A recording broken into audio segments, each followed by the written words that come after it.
All right, this is going to be actually an interesting video because this is from the 9/11 Commission. Bob Kerrey is actually really vigorously questioning the director of Central Intelligence, George Tenet, and the chief of staff at the CIA at the time, John Brennan, regarding the lack of seriousness given toward bin Laden in the mid-1990s by the Central Intelligence Agency. Tenet argues that wasn't the case, and just because the agency is the only agency that's involved with the bin Laden case, that other agencies were also focusing on it, and it's a pretty interesting back and forth. Again, in my second line, and again, I'm going to focus on a period of time during the transition. So some of this your transition. So some of this you're going to have to be answering both for yourself and perhaps for Director Deutsch as well, or whether or not the communication came to you. But one of the most remarkable things that staff has uncovered, and you heard a piece of it in the testimony of the staff statement, was that Jamal al-Fadl comes into court in 2001 and describes what he said when he walked in 1996. Okay, a little bit of history here. Jamal al-Fadl was actually one of the original members of al-Qaeda. And in 1995, 96, he actually walked into a CIA embassy, and actually, because he was a spendthrift, he was actually a financier for al-Qaeda, and he had $100,000 and he gambled it away and did whatever he did with the money. Thinking that he was killed, he actually walked into an embassy for the CIA, was handed over to the FBI, debriefed, and gave de facto testimony. In fact, he's the very first al-Qaeda informant ever, and he gave the FBI everything they needed to know about al-Qaeda from the hierarchy on down, how it's constructed. There's a Shura committee, which is a religious committee, and then you have a military committee, a media committee. In the same fashion, how the Maktab al-Khidmat, the services bureau, the Afghan Services Bureau, was constructed under Abdullah and Osama Bin Laden in the mid-1980s. So just wanted to give you a little heads up on that. What he said was that al-Qaeda was a significant military force. What he said was that Osama bin Laden headed a terrorist organization of his own. He said that it was an organization that was far more than a mechanism to raise money for his terrorist financing role. What he said was that this organization was intended to be the foundation for an Islamic army, and had declared the United States as its main enemy long before the public declaration in August of 1996. What he said was that Osama bin Laden had sent top leaders of its weapons trainers into Somalia to shoot down, to provide the Somalis with the weapons used to shoot down the U.S. helicopters and train them and how to use them to accomplish exactly what they did in October 1993. What he said was that bin Laden's... Incidentally enough, there was a CIA informant in that group, and his name was Ali Muhammad. Peter Lance wrote an excellent book called Triple Cross, which was the story of Ali Muhammad and his involvement with not just al-Qaeda, but also to the lead group in Brooklyn under Omar Abdel Rahman, the emir of the Egyptian radical fundamentalist group Gamma Islamiyah, which was responsible for a number of terrorist attacks, including the failed assassination attempt of Egyptian President Hosni Mubarak, and of course the one terrorist act that really brought down the wrath of the Egyptian government as well as the world, which was the massacre at the Luxor. And the group there wasn't so much that they were al-Qaeda, that group led by Omar Abdul Rahman. They were affiliated with them, but they weren't al-Qaeda.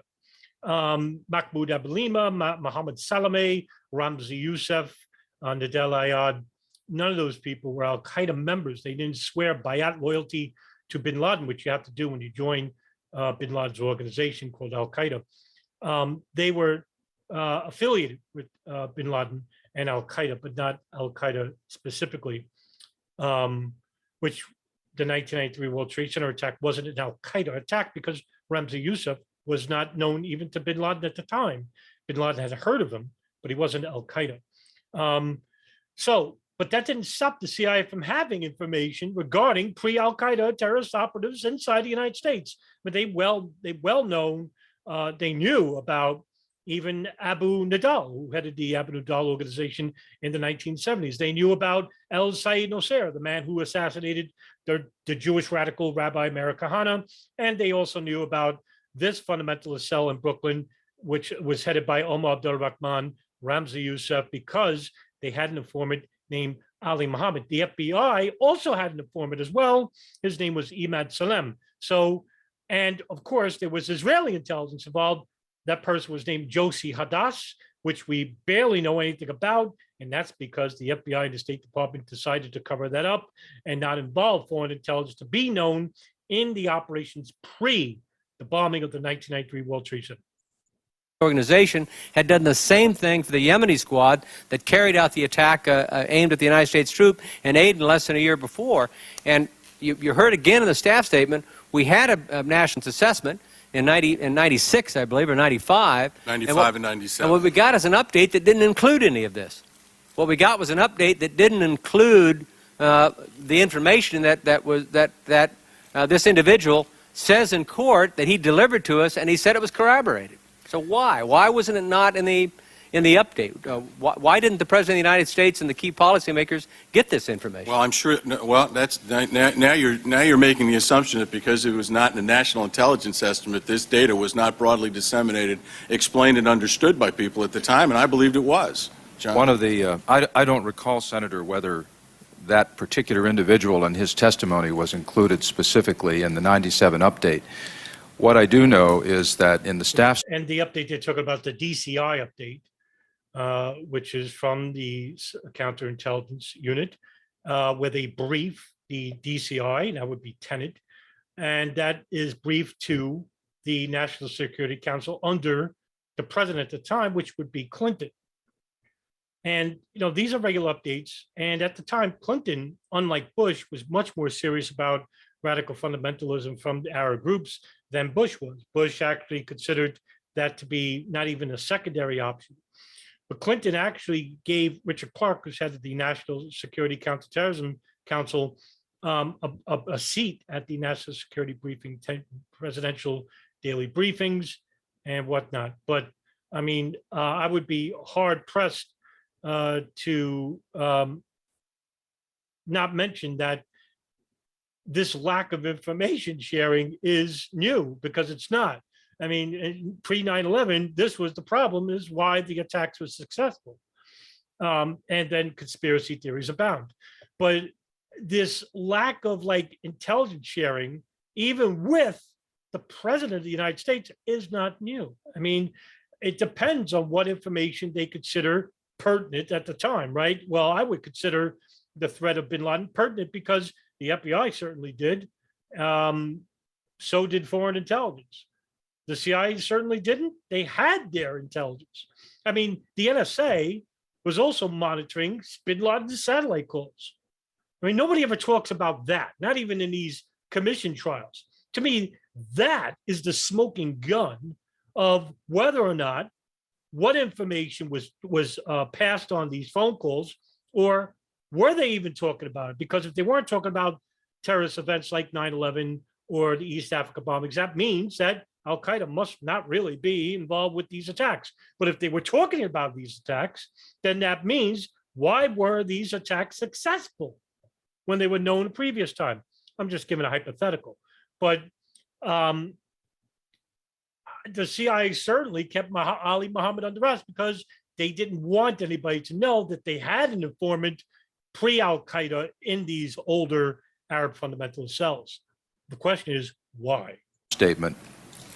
The staff statement failed to note that in the 97 update, we included information that bin Laden had been surveilling, people associated with bin Laden had been surveilling institutions in the United States.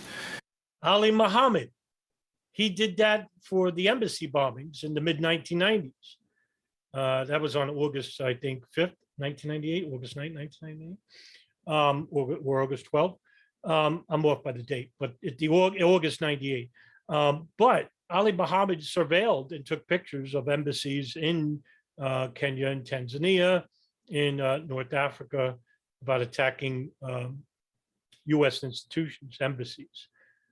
and that therefore we concluded the likelihood was. And also, by the way, boy, do I forget to mention the Bajinka plot, the attack on trans-international commercial airliners. That was also known to the CIA. Growing that he would attack in the United States. That was, I think, the most significant finding in the 97 NIE. And it was also in this period, 1996, that we formed the Bin Laden issue station. So we were very focused on this Senator, issue. this is a critical issue. I think so. No, it's a critical issue. You're making an assumption that because it's not in a national intelligence estimate, that the way we were organized to brief people, pass product out, talk to them about this meant that people weren't getting this kind of data. That's just not true. Well, but I'm not making that presumption. I'm making, first of all, the presumption that the NIE is a foundational document that lots of people use.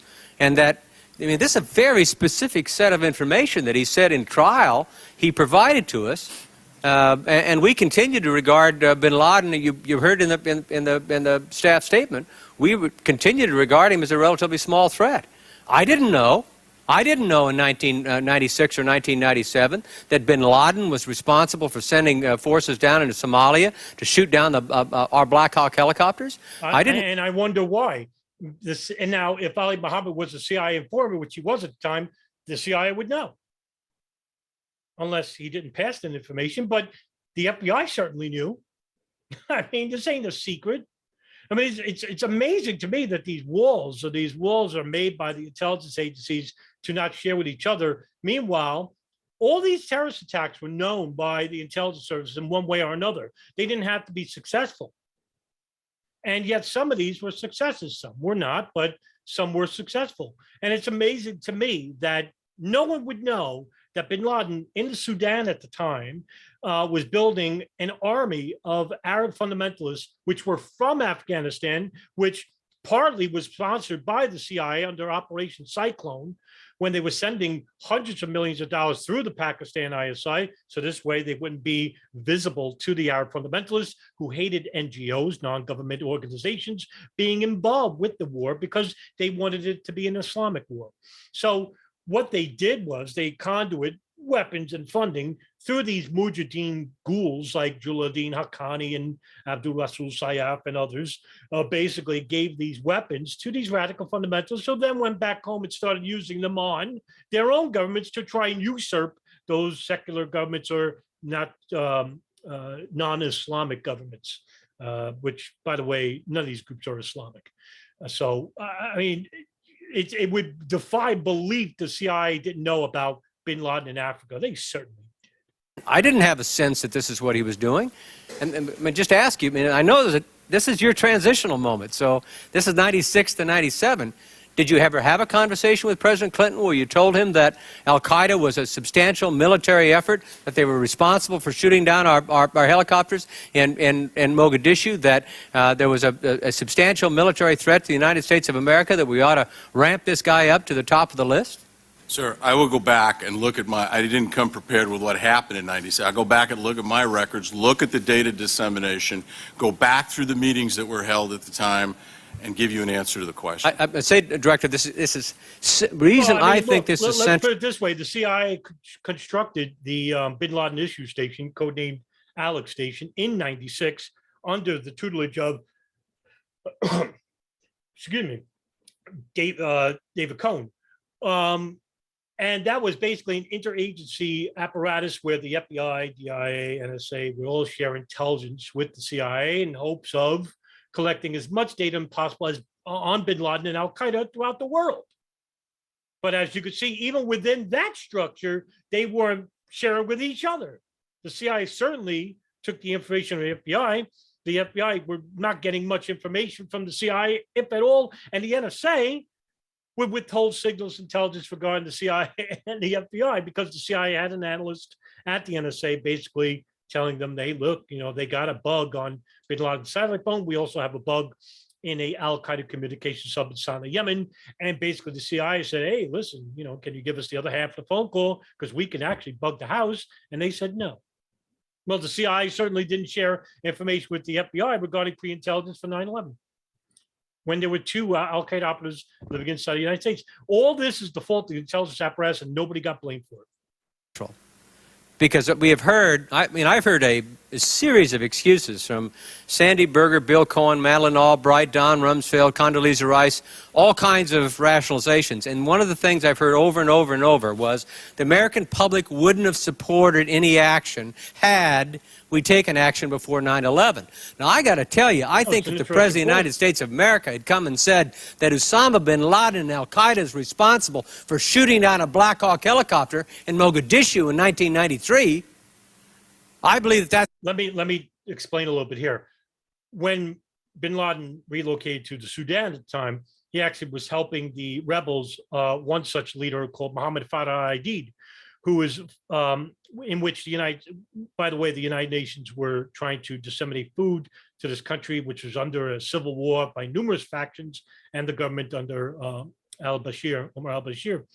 And here you have, a number of these warlords are basically withholding food from the natives, the citizens, and the United States were intervening, and they were being threatened. The United States military came in, and what Bin Laden basically was doing was allowing the top military commanders like Abu Ubaidah al-Banshari and Abu Hafs al-Masri, later named the military commander of al-Qaeda, who was known as Mohammed Atef, and Ali Mohammed, our good old CIA informant, who were training the Mogadishu rebels to use these Stinger missiles and rocket-propelled grenades. By the way, where did those weapons come from? Well, they came from Afghanistan under CIA Operation Cyclone. It comes full circle, doesn't it? The speech would have galvanized the United States of America against Bin Laden. And because what were they using the Stinger missiles in Afghanistan for? To shoot down Russian helicopters. Would have prevented, I think, would have given you permission to do operations that you didn't have permission to do, would have changed the whole dynamic. Probably. I mean, I just can't believe that if the President of the United States had said that in 1994, 95, 96, I mean, whenever you get the walk-in 96, if he'd have done it in 96 or 97, I just can't believe the public opinion wouldn't have been on his side just like that. Don't you think so? I think so. I mean, if you're going to say that this is a burgeoning problem, right? If you're Bob Kerrey, and we need to take care of this right away. They were involved with terrorist attacks and even an attack on U.S. military helicopters. You would probably get some feedback, positive feedback, and say, hey, we need to take care of this, whatnot. But at the time, nobody knew anything about radical fundamentalism in the United States. Nobody knew anything. I mean, would they get the momentum, as Bob Kerrey was saying, but would they get the momentum from the people to attack Bin Laden at the time? I mean, probably, maybe at the time, maybe. But as time progresses, we get to see, no type of actionable intelligence. I mean, the CIA under Michael Scheuer at who is the chief of station of the Bin Laden issue unit, used to go to these principals meetings and basically say, hey, we got assassination projects we could do, but basically, certain amount of princesses and whatnot would be killed, or civilians would be killed, and the United States at the time had a very good, strong relationship under Clinton with the Saudi government that didn't want to take that risk of damaging it, and even if they would kill Bin Laden, which the Saudis really didn't much care for, even though the Bin Laden family is well known to the Saudi kingdom and very connected with the government under King Fahd. But there it is. I mean, look, the CIA withholding or not sharing pertinent information, not just with the FBI, but with the President of the United States. It's a problem that keeps repeating itself pre 9/11 until something like 9/11 happens.